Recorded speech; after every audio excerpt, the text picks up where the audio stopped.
Guest video: Chongtul Rinpoche, Lucid Dreaming. This talk was given at a local TEDx event, produced independently of the TED conferences. The TED conference provides general guidance for the TEDx program, but individual TEDx events are self-organized.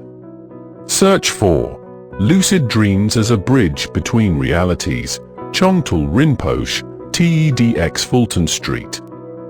Bon is the indigenous religion of Tibet, predating the introduction of Buddhism into Tibet. And Chongtul Rinpoche was the director of a Bon monastery in India. Buddhism did not replace Bon, it embraced it, incorporating some of its techniques. As such, Chongtul is also a Tibetan Lama who studied Buddhist philosophy for over 20 years. He now resides in America giving various courses in Tibetan philosophy. But this talk needs a different orientation away from the conventional definitions of lucid dream, or meditative state, or dream state that is most important.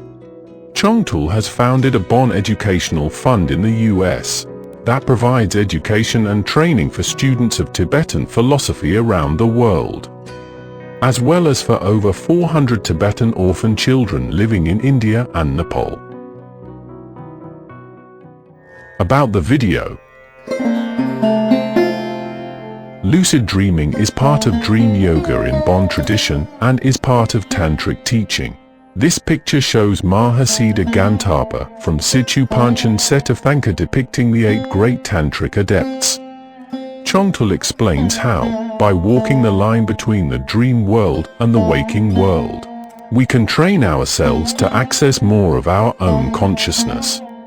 But he does not have time in this short talk to mention the manuals and steps. According to Wikipedia, for example, Gampopa's closely string pearls outlines for main sequential steps: seizing the dream, becoming lucid in the dream. First, the yogi must see all perceptions and thoughts as a dream during the day. Then, they must go to sleep lying on their right side, with strong determination to recognize they are dreaming within the dream.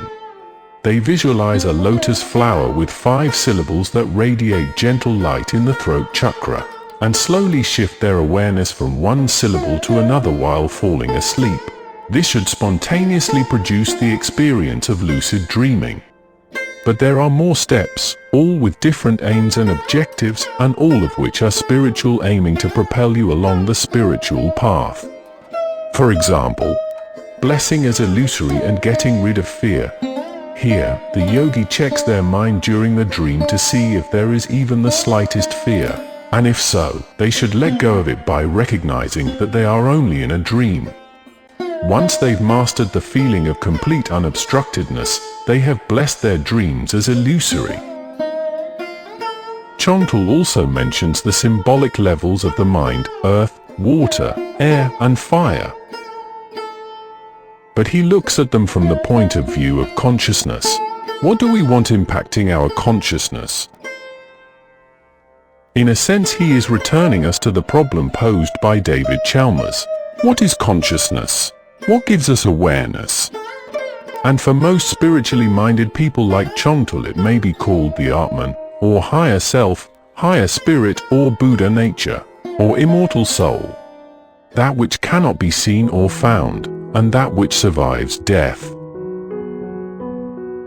Indeed, Chongtul explains that it is all a question of quieting the monkey mind, the conscious mind, forever interrupting the flow of spiritual input we want.